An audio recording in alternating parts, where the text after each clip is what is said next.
I know. It hasn't projected the beat Duke.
Open up the floor for questions. Open up right in the middle, Dave Biddle, 24/7 Sports. Ryan, I know things can change based on the circumstances, but right now is the plan to redshirt Evan Pryor and Kyle McCord if possible? I think they've only played in 4 games. Right. Yeah, we'll see. I mean, we still have a lot of football left, like you said, but if we can, we would like to, but you just never know what's going to happen here. Still a lot of big games ahead of us. How much of a, not just with those guys, but every year, how much of a balancing act is that? You didn't have to worry about it last year, but just how much of a balancing act is that, trying to preserve that year of eligibility, but also doing what's best for your team this year? Yeah, I mean, you just have conversations and you try to figure that stuff out. But, the good news is some of these guys are actually able to play some games and still redshirt, which is a great thing. How many guys are actually planning on playing for 5 years, and that's up to the individual. But, certainly this time of year, things like that do come up. I think we're asking enough questions, so I do have one more. Master Teague, how is he feeling? Do you think he's going to practice today, and just how's he doing overall? Okay, he's doing okay. It's kind of day-to-day right now. Right next door, Joey Kaufman, Columbus Dispatch. Ryan, your senior day honoree got announced, and there's some guys who are like juniors in terms of eligibility, Nick Petit for Master Teague, and then there's some seniors who are also on the list, like Taraja Mitchell. I guess, can you walk us through kind of like the list a little bit? Yeah, no, we just, anybody who's, considered a senior, whether it's eligibility wise, who wants to go ahead and walk, out on that before the game, they get a chance to do that. I don't think most of them made a decision on what their future holds for them, but at the same time, they want to have that opportunity. So if something were to happen, whether go to the NFL or whatever, that they would have an option to do that. So we just kind of leave it up to them. I wouldn't look too far into any of those things. And as far as this week's matchup goes, Kenneth Walker's lead the nation in rushing, really good back. He's kind of known for his patience, and people have talked about that. What do you see as the challenge with stopping him? Was there any kind of like similarity with Mo Ibrahim in the first game? He was a guy who was kind of talked about his patience. Have you faced a back like him? I don't know. You're right. He does have great patience. He's ran the ball just about everybody in the country. Their line does a good job. They have, very good offense, and he's a big part of it. Makes a lot of guys miss in the hole, and so you're going to need to do a great job up front in defeating blocks, and then it's going to take more than one guy to bring them down. But you're right. I think his vision and his patience and his ability to make a guy miss in the hole are probably some of the things he does best. Third row left, Dan Hope, 11 Warriors. Ryan, you guys didn't really get any pressure on the quarterback against Purdue. Obviously, they were getting the ball out quickly, but when you look back at the film, is there anything you look at and see as a concern there? The game kind of turned into a passing game quickly because the score was so lopsided early on, and we jumped up pretty heavily on them, and the ball was coming out quickly, and we were rallying to the ball. But certainly, there's times where we could have tightened up the coverage, and there were other times where we probably could have got to the quarterback faster. So again, there was a lot of things on that film that we learned, especially playing against a more pass-heavy team. Yeah. In a game like that, you're up 35-7, and then the rest of the game, you kind of have a bigger lead. Like, is it harder to maybe keep the same level of defensive intensity that you would in a closer game?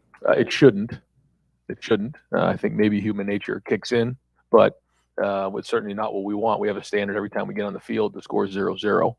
So that shouldn't affect us. Whether it did or not, I don't know. But we play to our standard here.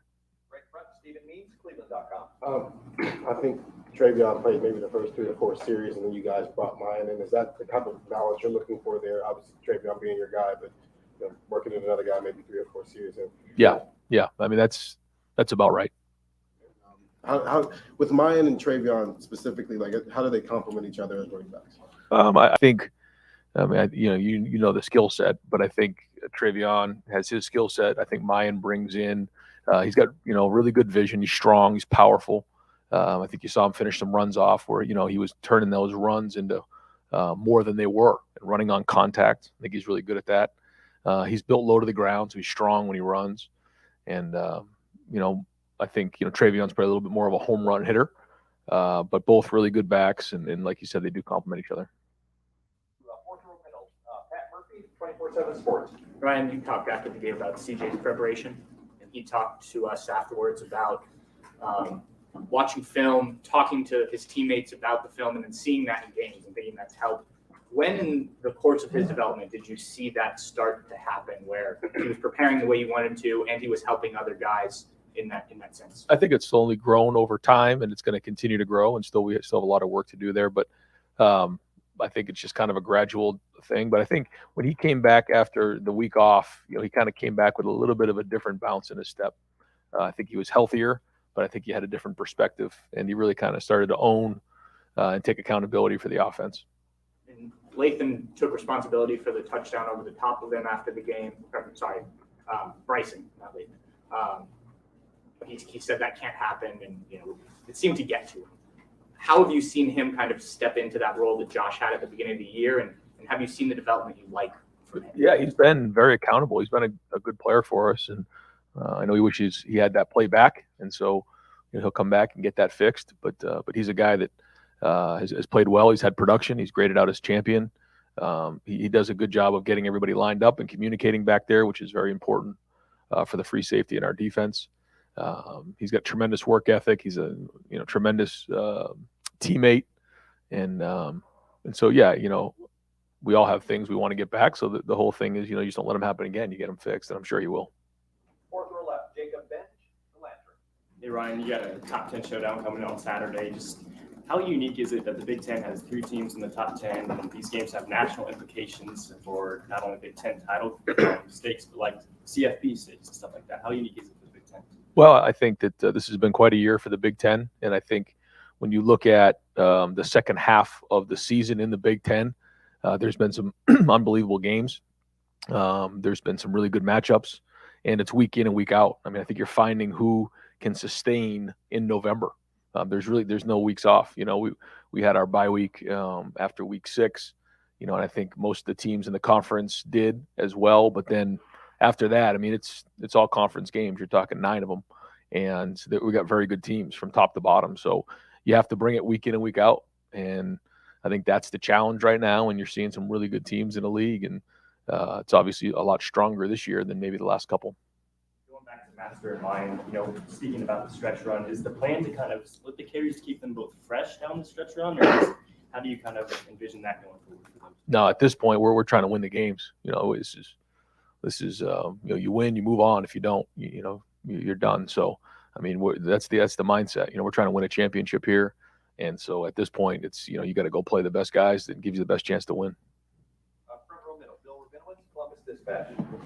Ryan, presumably you will be on the sidelines this year against Michigan State, like last year. How hard was that? And can you you allowing yourself to savor at least having a normal season, and even with all the pressure, things are kind of back to normal. You've got a team that's in the hunt, right? You just kind of address that. Yeah, I thought about that the other day when I read that there were some outbreaks and things going on across the country, and I thought back on last year and what that was like, having to deal with that, and certainly would never want to go through anything like that again. That week in particular was very difficult, but it was great to see the leaders and our staff really step up and go on a road, and we had a bunch of people down that week. There was some staff members, there was players, so it was a big challenge, but you learned a lot about our character and our culture of this team to go see that happen, and I was proud of that. But was not easy at all. And it is great, the fans, seeing them in the stands, and every once in a while you take a look up at the stands. At least I do now this year, and when things are going well, you kind of smile because they're enjoying themselves. They're having fun back together again. 100 plus thousand people in the stadium. After a touchdown. I mean, that's what this thing's all about. And to say I haven't enjoyed that wouldn't be true. I mean, it's been great to get back in there, even going on the road and going into hostile environments. That's one of the reasons why you coach. And Michigan State's had an amazing turnaround with Mel Tucker. Can you kind of address the job that he's done and the challenge that you faced this week? Yeah, very good team. They play with really good energy. I think they're really believing in what Mel's doing up there. He certainly turned that roster quickly over into a championship level roster, and they have really good players, and they played well. They have good scheme, so it's a challenge across the board. Front row right, Austin Ward, Letterman row. Ryan, I know how highly you guys think of Matt Jones and his ability to come in and be that sixth guy. Is that rotation still more about him, or are those other guys more banged up than maybe we know? It's a little bit of both. We want to play all six, but there's been some things the last few weeks that have come up. I mean, you know about the DeJuan situation there, and Nick, had a rough week there. He lost a family member, and we've had some guys who've been dinged up. Paris had a couple things here and there, so we just got to move guys around. It's this time of year, and because of the versatility of Paris and Matt and some of our guys, we've been able to do that, and so that's a tribute to them. How have you felt that rotation has worked out? And it seemed like maybe they were more successful with it on Saturday than the previous couple of weeks. Well, I thought we played well, and we got to continue to do that. We were clean. We were rocking people off the ball. I thought we got really good movement in the red zone, but we were clean. The combination blocks were clean. The pad level was much better. We played with really good energy. Protection was really good. Karlaftis was a big challenge, and they stepped up to the challenge there. So that's the type of play we need from the offensive line in November in the Big Ten if we're going to continue to play well. Second row left, Bill Landis, The Athletic. Ryan, your first touchdown the other day, you had the crosser, I think, with Garrett and Jackson on the outside there. Did CJ get you into that based on what he saw? And I guess, how much leeway does he have kind of looking at those things and making those decisions? We've been giving him more and more. He changed that play based on what he was seeing and signaled the play, and it was really, really well done. Again, those are the things that people don't see, is all the hours that we put in to those type of things. And he did it. And that's why it worked, and there's a lot to it. I told the team that, in order to be good this time of year, you have to upgrade yourself every week, and I used the analogy of the iPhone. The iPhone that was around 3 years ago is a little different than the iPhone there is now. It has different capabilities. It's more updated, and you have to continually update yourself week in and week out. And because of that, hopefully the guys understand they have to bring it every week, because the plays that worked 4 weeks ago maybe not work this week, because guys, they go into laboratory and they come up with ways to try to scheme you up. And so you have to continually stay up with, and current with your stuff. And I think he's done a good job of that, and we got to continue to do that again this week. And that point in particular, it did look like they were going to bring some pressure, and then they kind of backed out of it. But, CJ saw what he saw, and he made his call, and it still worked. Is there anything to sort of sticking to your guns there, even if what you see is not exactly how it plays out? Exactly right. And that's the biggest thing, is to be indecisive, and, we tell them all the time, once you make a decision, be decisive and go make it work, because it's not always going to be perfect. That's not the way the game's played. But as long as everybody's on the same page, we're good. And when you have different tools to get you out of situations, and not everybody can handle that, but he could in that moment. So now he's got to keep building on it. Deep far left, Mark Snyder, Press Pros. Coach, nobody has really talked much about your special teams this year. I guess that's a good thing. It's so hard to play special teams nowadays, but what has gone into it this year? Nothing really is blown up and cost you a lot of yards. At the same time, people look like they're making really good decisions catching the ball. Yeah, I think Parker Fleming has stepped in and done a very good job up to this point of motivating our guys, putting scheme together, bringing a new kicker, a new punter in. But I think the guys in the special teams are taking a lot of pride. I think we have a really good core of guys on special teams, a good mix of some veterans, some young guys, and even some guys who are walk-ons who came into this program who have really built a huge role for themselves in special teams, and they take a lot of pride in it. And I think I mentioned it before. The walkthroughs before a game that we have at the hotel or wherever we're at are as sharp and as real as I've been around. Just an edge to them. They bounce around. It's just really on point. They take their job very, very seriously, and that's winning football. And I think you've seen that on special teams. But again, it's got to continue because it's week to week. A product of hunger with a lot of the young guys coming off great recruiting years, wanting to make their mark. Well, you don't come here to play special teams. And so the challenge is, how do you motivate players to want to play special teams? And there's two things here. First off, we believe our best players play, and we show clips of some of the great players that come into Ohio State who cut their teeth in special teams. The second thing is, when we teach special teams, you're learning football. It's all about ball. So you're learning how to take on a block. You're learning how to use different skills and fundamentals that you're going to use in your position. I think Matt Barnes kind of started it the previous years, but Parker took it over, where they'll show a special teams clip and then they'll show them in their position. So take, for example, our running back who's working a dip and rip. He's got the ball in his hand. He does the same thing on a dip and rip to avoid a tackle. We say it's all ball. You're learning how to become a better football player in special teams. So those are the two things that we talk about to try to help the guys, be motivated to play special teams. And they take a lot of pride in it. And I think you can see that when they're on the field. Deep left, Brendan Gulick, BuckeyesNow, Sports Illustrated.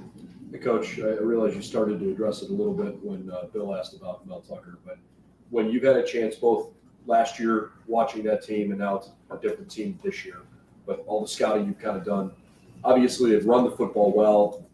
Beyond that, when they're playing at their best, what does that look like to you? It's complementary. I think that their defense is very good. They don't give you a lot of X plays. They're very good on third down, good in the red zone. Try to create turnovers, and then they try to control the game on offense, running the football.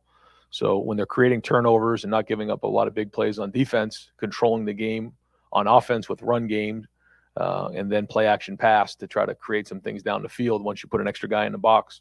That's kind of their deal. And then they have a good punter, and they're good on special teams. So if they're playing in I'm sure their plan to win is to play field position football just like ours is, then that's kind of their recipe. Garrett Wilson, the last couple of weeks probably showed why he is so valuable between not being there against Nebraska and what he did last week. What other things can you share with us that you've seen that fans don't get a chance to see when they're watching a game at the stadium or on TV that showcase or highlight why he is so special? I think it's more about what happened in the offseason, and his dedication with Coach Mick in the weight room, and his work with Coach Hart in the in the meeting rooms. I think he's just been a pro this year, and has really taken a big step in those areas of being a pro, taking care of his body. He's strong, he's powerful. He's, his football IQ has gone way up in the last year or two. I just think he's really upgraded his game. He's very, very competitive, always has been. He loves to play. But sometimes you can't just go out there and play. You have to play within the offense. And I just think he's taken a lot of strides in that area. Hey, Ryan, I want to ask about one of those walk-ons on special team. Chris Booker had a tackle inside the 20 on the opening kickoff, and then he helped force that fumble down by I think it was around the 11.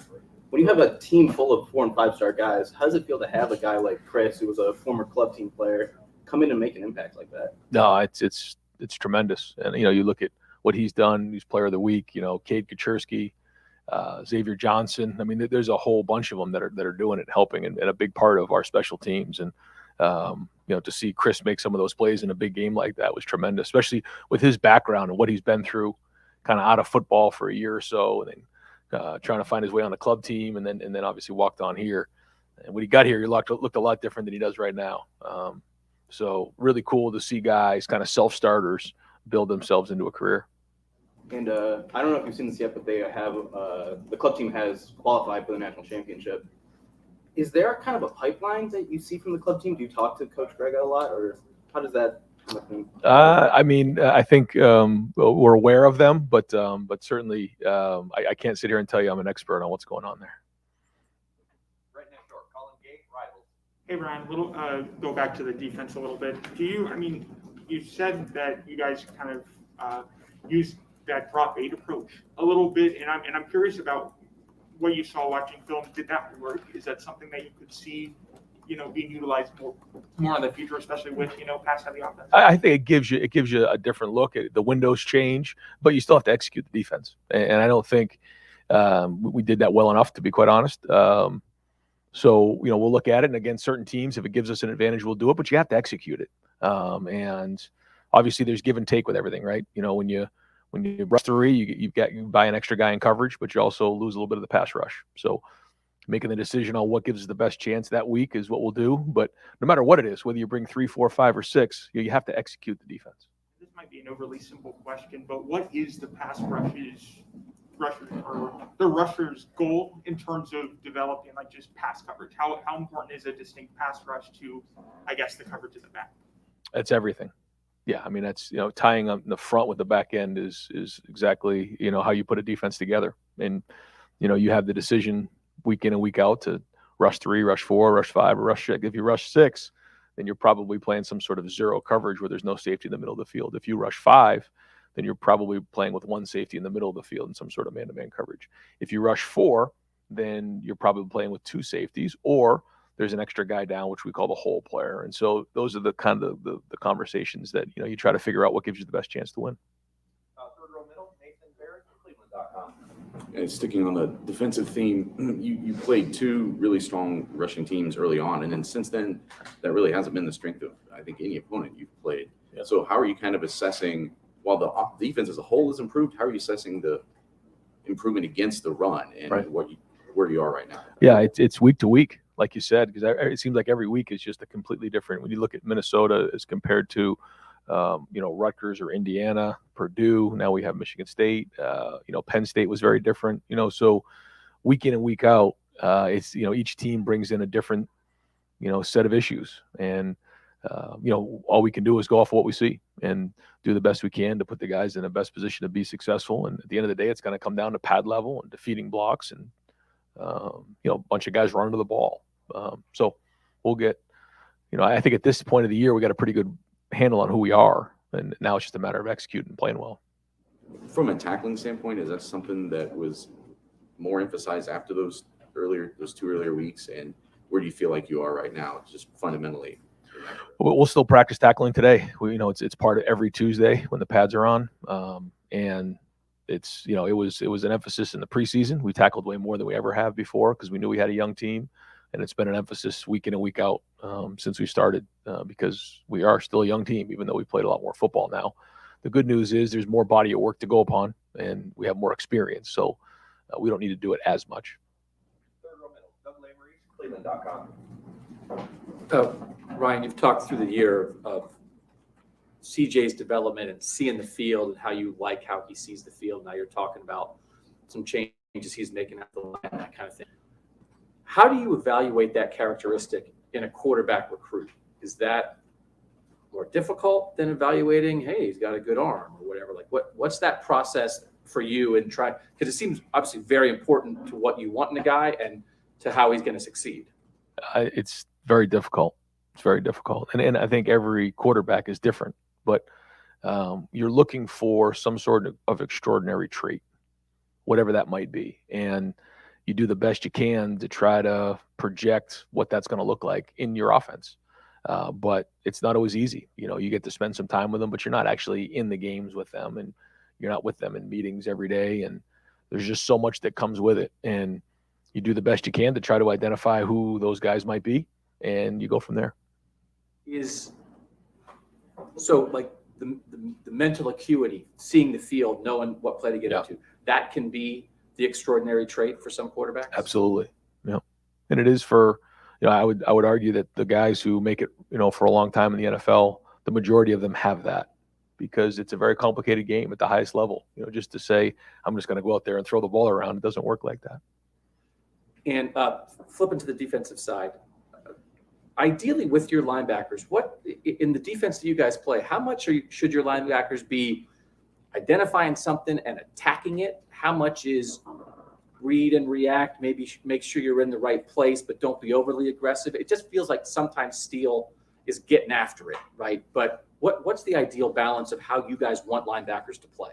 Well, you have your keys, and then you use those keys to identify what to do.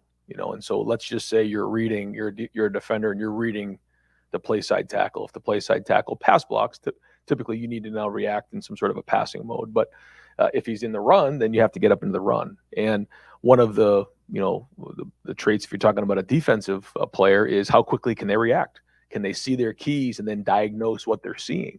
And there's a lot to it than just reading the tackle. It might be a screen, it might be a pass play. What is the concept? What are the splits?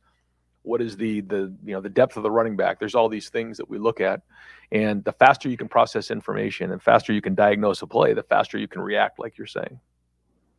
We go far right, Spencer Holbrook, starting in row.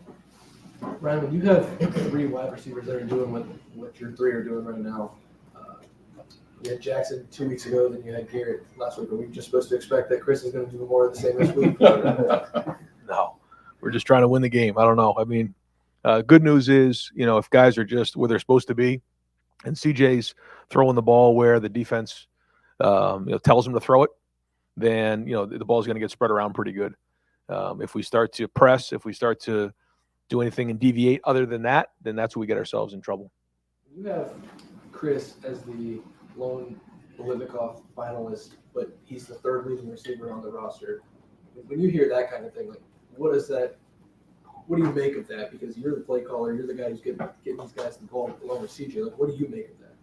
Well, I think it just tells you, first off, I think people across the country know what a great receiver Chris is, and there's a lot of teams who just decide that they're going to take Chris away and put a corner and a safety over the top and say he's not going to beat us, because we've seen him do it against a lot of people in the country. And that can be frustrated for Chris, but or play a certain coverage that can take him away, which forces the ball to maybe go somewhere else. And he's a great team player. He's got great leadership. He's got a great attitude, and he's got a bright future in football. I mean, a really bright future. He's a first rounder.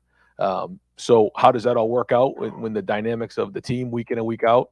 You don't know. It changes. He caught a post for a touchdown that got called back in the game. He catches that, maybe his numbers look different. You just don't know. It's just kind of how the game shakes out. But he's playing at a high level. He's a great leader and a great captain. We go far left, Olivia Wild, Spectrum 1. Hi, Coach. I want to transition to senior day. Talk a little bit about the legacy the senior class will be leaving, how they helped this season, their legacy as a whole.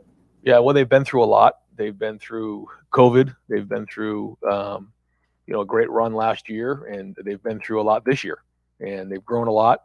A lot of them didn't have a ton of experience going into this year. Some others did. They came back, and so there's a bunch of them in there, but they've won a lot of football games. And like you said, a lot of them have left legacies behind of, how others have shown them the way, and how now they're showing some of the younger guys the same way. And I think that's been really strong. I'm very proud of the legacy that they've left our younger players. I think it's real. I think they take a lot of pride in Ohio State, especially at a time where, it's a little bit more about me than it is the university and the program. I don't feel that with our team. I think there's a lot of pride in being Buckeyes, and I know that going out in the stadium is going to mean a lot to them. And what are you telling your guys ahead of senior day to pump them up? Does this mean something special to them this week? Talk a little bit about that. I try to talk to them about it during the season. I mentioned it for a while last week. I said, and I just talked to them, don't wait till the last game to lay it all on the field, because, I was there. That my last game, it's like, man, I wish I had a couple more games. And so I try to bring it up to them all the time. Like, don't wait till your last game. Like, do it now, because you just never know what's coming, and you certainly don't want any regrets. So this is just another opportunity to get out there. But it also bring up some emotions. There's been a lot that they've done to get to this point. There's a lot of work, and they need to enjoy the day and take it all in. Have time for just a few more. Over here to the far right, Don Sperry, WBNS. Coach, obviously this time of the year, weather can be a factor. The conditions this past Saturday weren't great. Cold. There was wind. Yeah. CJ was 31 of 38. I mean, just how impressed were you with the performance given that? Yeah, it wasn't perfect, but we always talk about how you have to handle it better than your opponent. We can't control the weather. Kind of the same situation happened in Indiana, kind of out of the blue. And we're going to have situations like that. It's not going to get any warmer. It's not going to get any brighter out. I know that. So we're going to have to be able to handle it. But we knew that. We talked about in November, these last 6 weeks, there's a lot that comes with that. And typically the tougher team, tougher physically, tougher mentally, and tougher emotionally will win. And so we've talked about it. But I thought our guys played tough. and it was cold and it was windy, but that's football in November in the Big Ten. But for him to be able to throw in those Yeah. conditions, what'd you learn about him then? Yeah, I asked him before the game. I said, "Can a Cali kid throw the ball in 40-degree weather with 10-mile-an-hour winds?" And he said, "Yeah, no problem, coach." And he just shrugged it right off. So I mean, it's always good to see. You never know until you see it, but there'll be worse weather coming. How big of a challenge is this Saturday? When you look at these guys, what do you see? Yeah, it's a huge challenge, and it's a challenge because they're very, very good, a top 10 team in the country. Playing for a chance to go to Indy. We got everything on the line here, and both teams have had to bring it every week for a long time. We're in November, so when you add all those things up, I mean, it's a giant challenge. You talk about the challenge. You said March Madness a lot, heard from the team a lot. How much do you guys focus on the fact that this is a top 10 game? I mean, this is the eyes of college football on you. And then how much do you say just treat it like another game? Well, we always say it's always been about us. And so it doesn't matter who we're playing. It's about our preparation and who we are. And if we're playing at our standard, then a lot of good things happen. So that's what we focus on. But at the same time, we have a lot of respect for every team we play. And we knew this 6-game run here at the end of the season, if you don't show up, you're going to get beat. Just the bottom line. And we've tried to own that and bring it every week and be consistent. And that's what greatness is bringing it every week. They don't say you're a great team if you don't bring it every week. And so that's what we got to do. And a big part of that is just having the respect for these teams like we do at Michigan State. Do you guys get excited for having maybe that game that's on the center stage, that top 10 matchup? Do you get fired up for that? Yeah. Oh yeah. Yeah. I mean, this is what it's all about, is being in November and, having game day in town and top 10 matchup. I mean, this is why you come to Ohio State. And we'll wrap it up with probably a quickie or two from Tim May, Letterman Row. I don't know if that was a cut or what. What do you think, Ryan? No, you're good. Yeah. When you get ready to present, you and Corey, y'all get ready to present CJ, hey, this is what this team's all about this week. You're facing. How much at this point in the season do you pare things down? I mean, try to keep from overloading, I guess, what he should prepare for. But then number two, to extrapolate where that defense can now go based on what you guys have shown. You know what I mean? Is that the great juggling match Yes. at this moment, the information? Absolutely. Yeah. And I think you can really screw guys up, or you cannot give them enough information. I think, how do you process all that information as a coach, but just sift it through and just give them exactly what they need and keep it really, really clean. So their eyes are really, really, if you have to reteach something, if you start to give them things to think about that are out of whack, you can confuse a player really fast. And so that's why I take that very, very serious. And one other quickie, promise the last one. He's at a benefit playing Michigan State now 10 games into the year, as opposed to playing this team, which was totally remade, roster-wise by Mel Tucker over the offseason. Now you have a much more of a sense of what that team is all about when you watch them on video, if you follow my drift there. Yeah, I think we're both different now, and it's just a different challenge. It would have been a different challenge if it was week 3 or 4 of the season. But certainly if it was week 1, we're just a different team now. So, once the schedule came out, you'd have the season to kind of get a feel for who you are and who they are. And that's a different challenge than coming in on the first couple games of the year. And you have the whole off season to kind of change who you are, your personnel, your scheme, your coaching. And but now there's a body of work there to work upon when you're trying to game plan. Can I ask one last quickie? Of Is there a course. point of pride for you and your group that y'all are number one in the nation in total offense and number one in scoring offense, in scoring? Do you feel like y'all are getting there? I think I think we have confidence, and I think we're proud of that. Yes, but I also think that there's there's an expectation, and that we all have. And you don't just go out there and score X number of points. You take it one play at a time, and you play clean. And a lot of big plays are going to happen. And when we start to focus on that, that's what's important. But really, the thing that happened last week is we had a great week of practice. We had an edge to us. We practiced with purpose. There were guys who wanted to get things right. And because of that, we played that way. And that's what we got to do. And sometimes for 18, 19, 20-year-old guys, that's not always easy. But that's the challenge this week. And if we practice that way on all 3 phases, then we're going to have a better week on Saturday. So, yep, thanks.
All right, folks, we're gonna open up the floor today, right now, for Zach Harrison. First question over here to the right, Austin Ward, Letterman Row. Would you just like to issue an open plea to draw a holding call? Like, what is it going to take for you to draw a flag? I mean, you just gotta keep playing, man. I'm not gonna sit here up and complain that we get held a lot, but it definitely happens sometimes. But niggas still gotta make plays. But how hard is that? Like, it's 3 games in a row. Your jersey is literally being pulled back like 3 feet. Mm-hmm. Everyone can see it except apparently them. Yeah, like, that's got to be frustrating to try and play through that. Yeah, definitely it is a little frustrating. But like I said, man, there's ways to get around it. There's things that I'm doing that are allowing them to hold on to me. So that's just on me. I gotta get better. I mean, yeah, it's a little technique stuff that we go over with Coach Jay that they can't get their hands on you, they can't hold you. So that's something that I gotta work on. Go over your third row left, Dan Hope, 11 Warriors. Zach, how hard is it to pressure the quarterback when Purdue is releasing the ball as fast as it is? And are there things that, when you look back on the film, that you guys think you guys could have done better in the pass rush? Yeah, that's always a challenge. They was pretty much catch and throw the whole game, but there was opportunities where they did hold the ball a little longer, and we got to take advantage of those opportunities and get home. Personally, you're going to have a decision to make after the season about the NFL. Have you thought at all about this could possibly be your last game in Ohio Stadium? You got to beat Michigan State. Right behind him, Jacob Bench, the Lantern. Speaking of Michigan State, it's going to be a top 10 showdown, and the Big Ten having 3 teams in the top 10 and not just vying for a conference title, but the CFP implications. Just how different is it that the Big Ten has quality teams, the top 10 showdown on Saturday? I think every Big Ten opponent is good. I feel we're in the best conference in college football right now, and it shows that. You said we got 3 teams in the top 10, and that's not by accident, So we got to go out there on Saturday and play our best ball to get a win. From the film from the Spartans, what have you seen from Kenneth Walker? His numbers don't lie. He's leading the nation in rushing. And just how do you guys plan on kind of combating that? Yeah, he's a legit running back. He's explosive. He's a big guy. He can run through tackles. So, that's something we just got to key in this week on and make sure our run fits and our fundamentals are right. Second row left, Stephen Means, Cleveland.com. Kenneth, it's been a while since you guys have played maybe lead level running back like that. You did the first 2 weeks, and you guys kind of struggled at times with CJ and with Muhammad. What you guys learned from those 2 performances that can help you now? That was those are the Minnesota guys, right? Yeah, that was a long time ago. I feel like we're a different defense than we were then.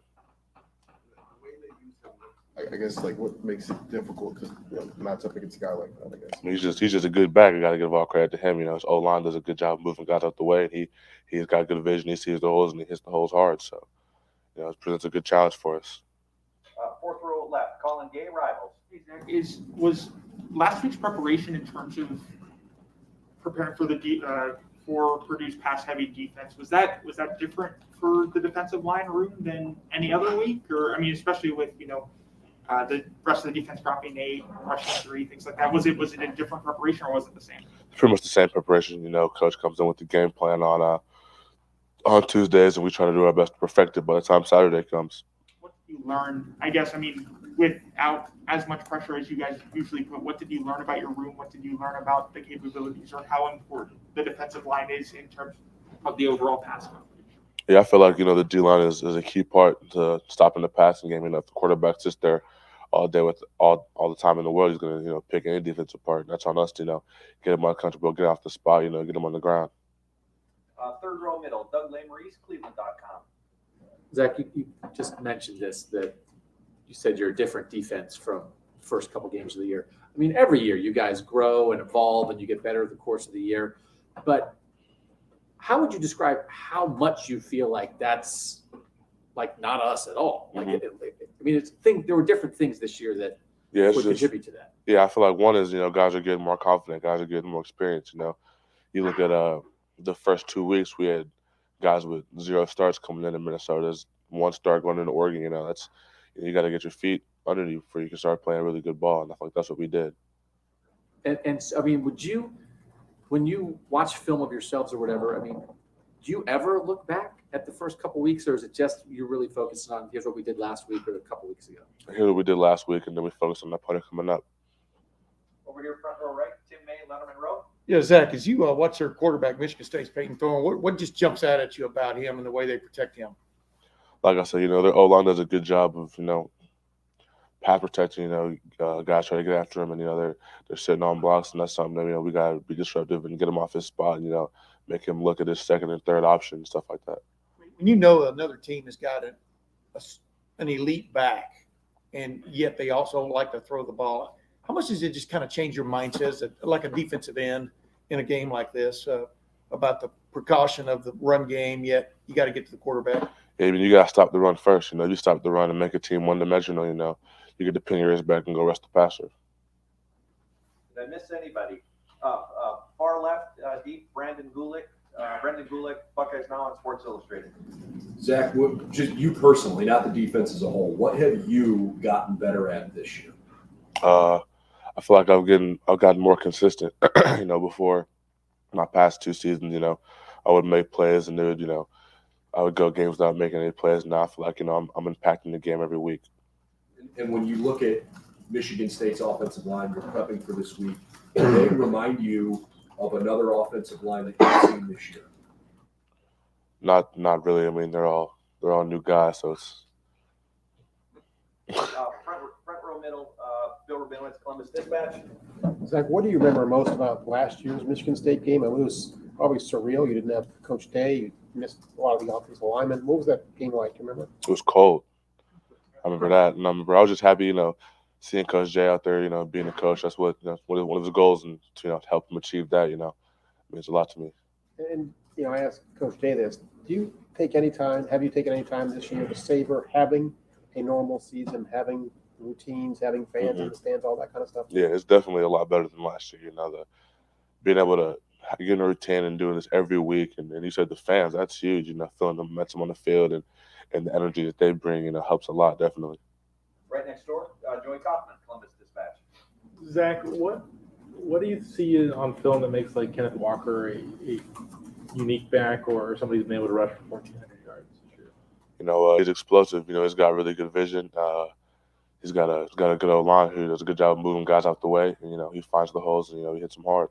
When you face it back with good vision, what challenges does that create for you guys? What's really important for you guys to do to defend somebody who has good vision, good cutting ability? You just got to be gap sound. Don't get greedy. Let the players come to you. Over here to the right, Clay Hall, WSYX. We've all heard that cliche, one game at a time. Pretty appropriate this week. How do you, is it the respect you have for this opponent that you're not thinking about next week? That's every week. Every week we focus on who's in front of us. You can't control the future. You got to just be where your feet at. We go deep left, Olivia Weil, Spectrum One. I asked Coach this, but I want to ask you too, talk a little bit about this senior class going into senior day. What would you have to say about them, their help this season, and their help the last 4 years? The seniors, those guys, a lot of those guys were here when I was freshman. They really helped me out a lot, just learning how to do college football. And, they've helped me as a player individually. Their leadership skills, they definitely helped me in that area as well, Like I said, we got a great senior class, and I'm definitely going to miss those guys after the season. And we have one final question for Zach, third row middle, Doug Lamerise, Cleveland.com. Zach, after 3 years, how would you describe your relationship with Larry Johnson at this point? Yeah, I love Coach Jay. He's helped me in ways that I can't even begin to discuss. When I came in here, I feel like I was still raw. I didn't really know how to play the game of football at a high level. He's taught me how to do that, and not only that, he's taught me how to be professional on and off the field. Great. Zach, thank you very much. Yep, thank you.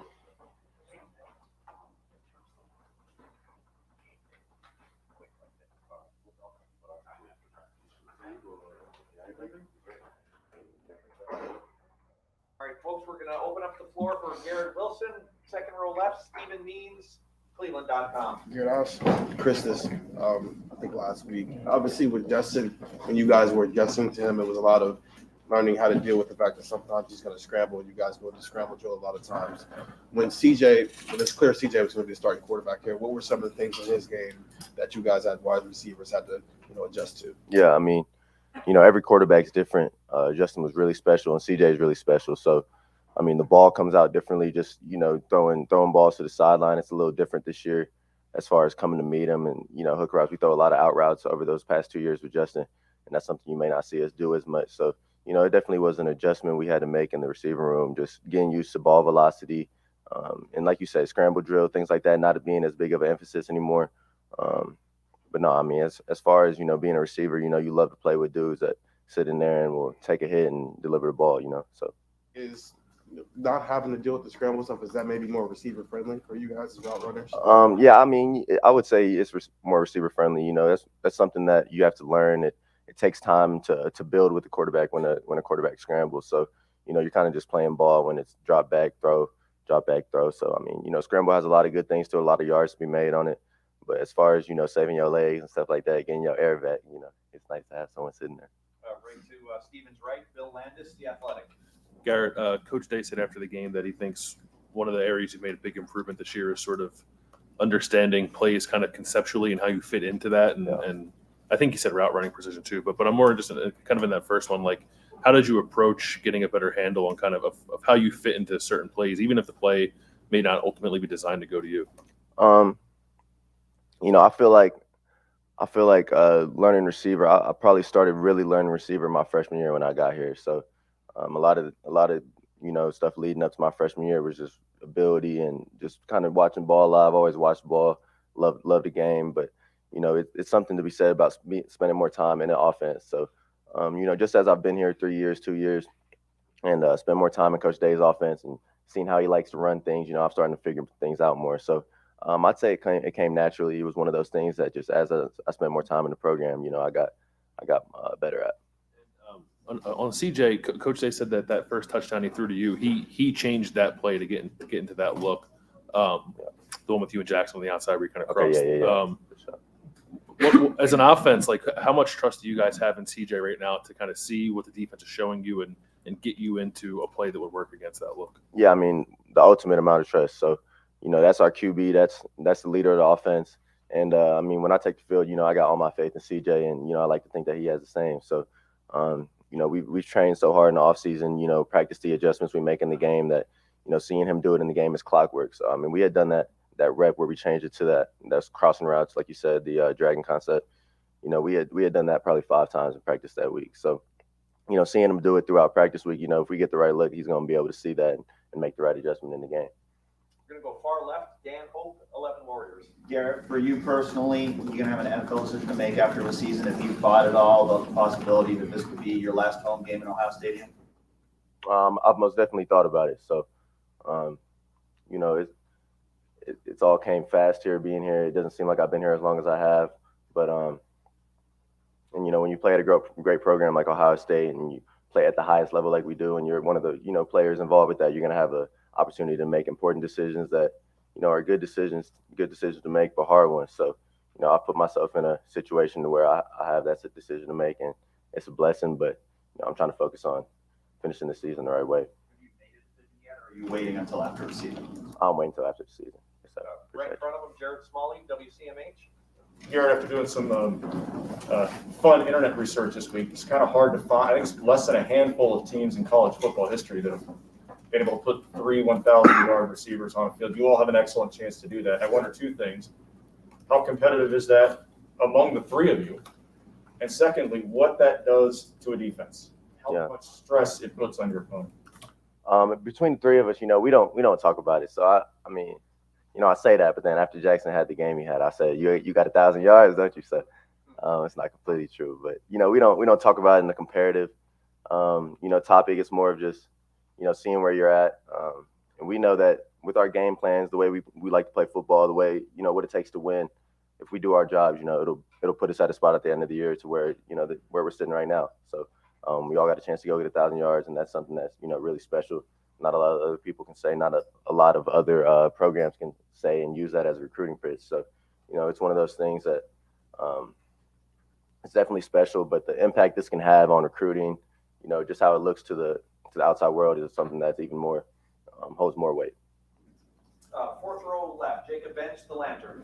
Hey, Garrett, you know, Saturday is going to be a top 10 matchup. And the 3 top 10 teams from the Big Ten, with implications not just for the conference title, but for the college football playoff. Just how different is it for the Big Ten to have teams ranked so highly and have a top 10 showdown like it? How different is it?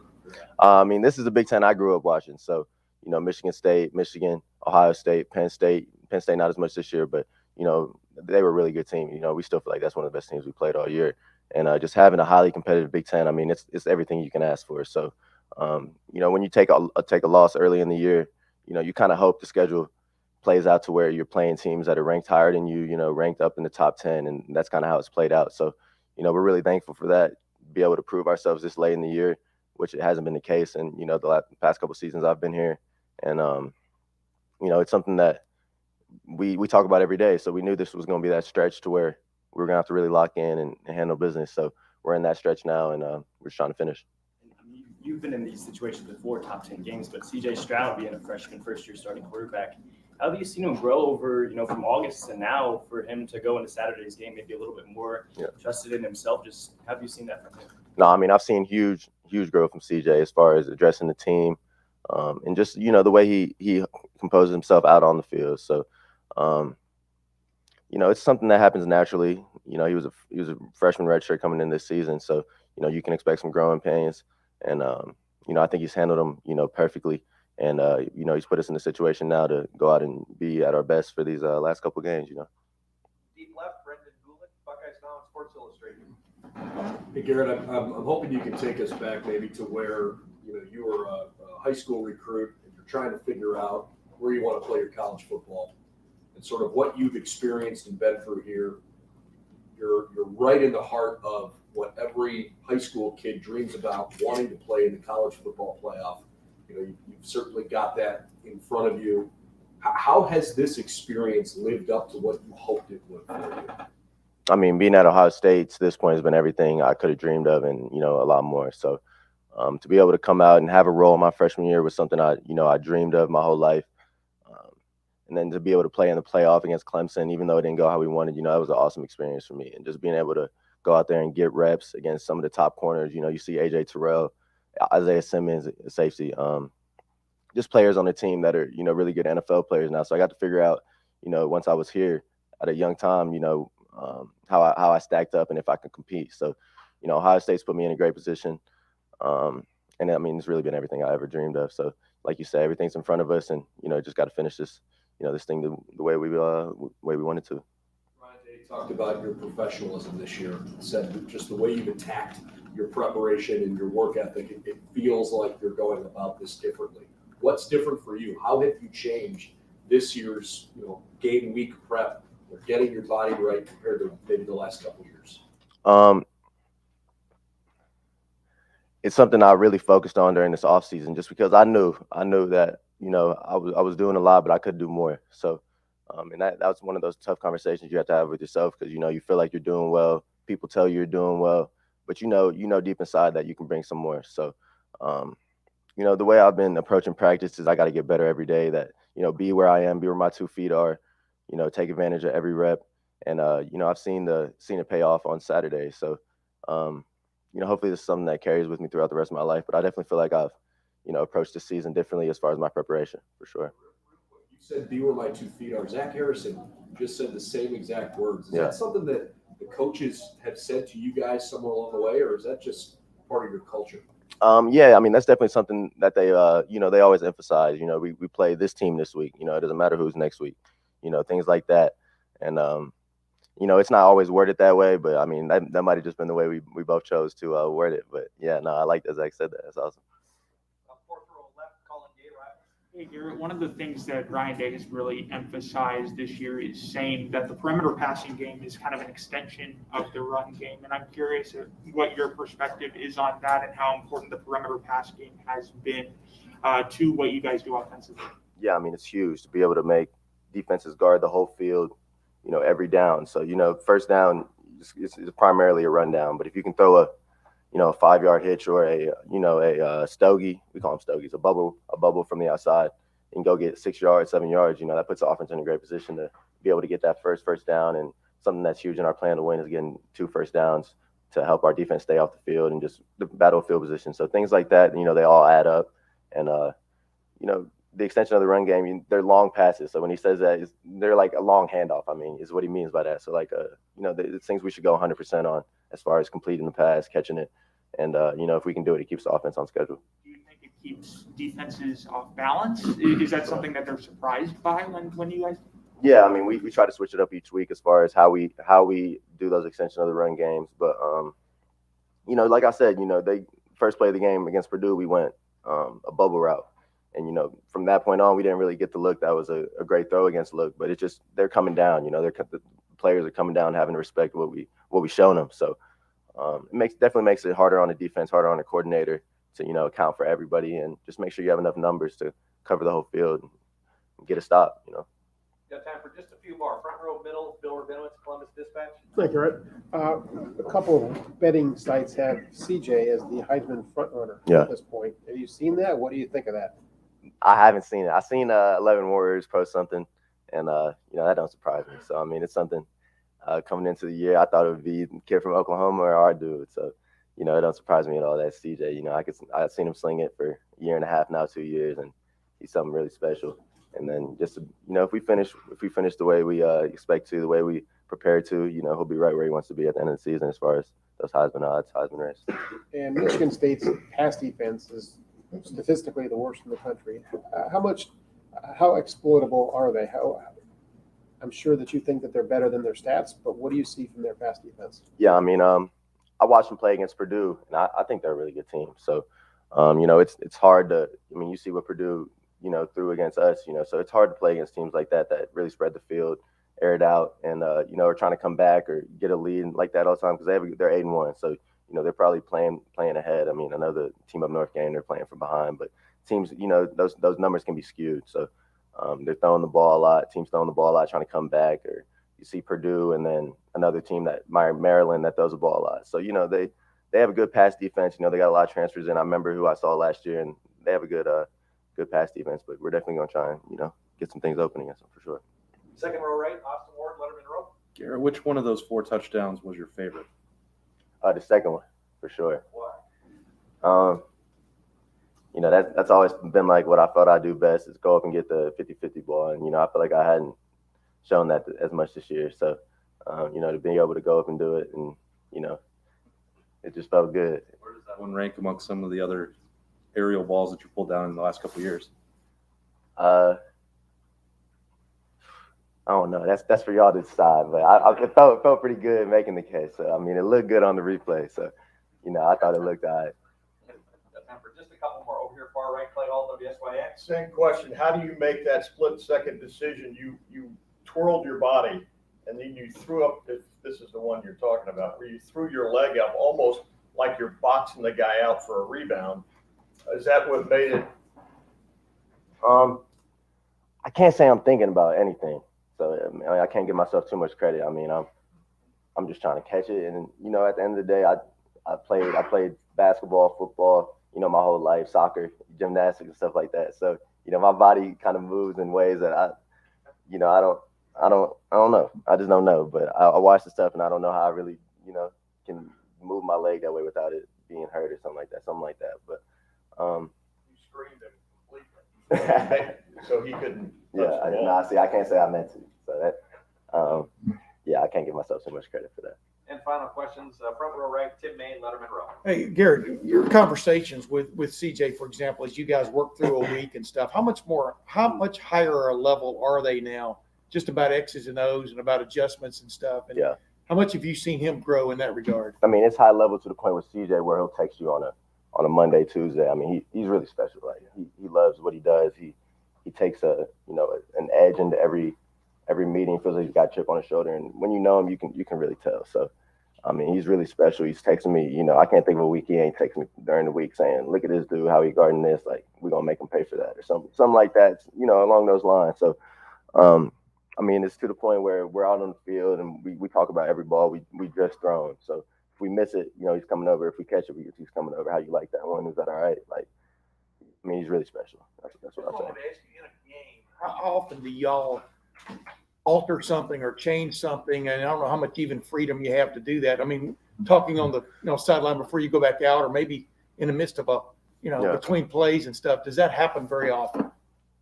It does, you know. So I mean, football is such a game of making adjustments and seeing things and making an adjustment to that. And defense does it, so you know we'd be at a disadvantage if we didn't. So, Can he immediately click into that? Oh yeah. Oh yeah, CJ, he's very intellectual as far as the game of football goes. He's very, understanding what defense is trying to do. He remembers what looks he just got very well. So we'll go back to the sideline and talk about him. But I mean, it's so many adjustments that go on during the game, and CJ, leading a few of them most of the time. Yeah. We're definitely in the two and done phase right now. Sorry about that, Garrett. I do have just a couple more. Third row middle, Doug Lane-Reese, Cleveland.com. Do you rep those 50-50 balls in practice though much? How do you work on that to have that kind of body control? When you get the chance, it's hard to replicate those in practice just because you try to keep people healthy all year. You try to keep yourself healthy. So, it's hard to replicate stuff like that. And, we just want to have everyone be upright and on their 2 feet all practice. And usually those end in someone falling. But, as far as I go, I just don't really not have a ball in my hand too often. So I know I got like 2 or 3 at the crib, and then people that know me, they know that I walk around the hotel room with it. And most of the time I'm, doing something where I'm acting like I'm catching the ball over somebody or catching it above my head. So, there's a lot of it is I owe to my parents and, ability and owe to God. But, I worked at it over these, last 4 or 5 years. Sorry about that. And you talked about CJ as a Heisman candidate. What about you as a Heisman candidate? Nah, it's got to be the QB. So I mean, he's making checks, handing it off, slinging it to me when I'm open, not slinging it to me when I ain't open. So he make me look good. So nah, if it's gonna be me, it's got to be CJ. I don't belong up there. That's the man, CJ for sure. Yeah, just a quick follow. You mentioned gymnastics was one of the things you did. Yeah. How much did that help you? When did you do that? I was mad at my mom that she had me in it growing up. I was in it till 5 to 7, but I thank her now for it. So, just being able to be flexible. I'm probably one of the most flexible players on the team, just being able to touch your toes and stuff like that, go around your body and stuff like that. So I didn't realize, the benefits it would have, but I did that from 5 to 7, and, I still feel like it pays off every now and then, 21. Great. Garrett, thank you so much. Appreciate y'all, man. Take care.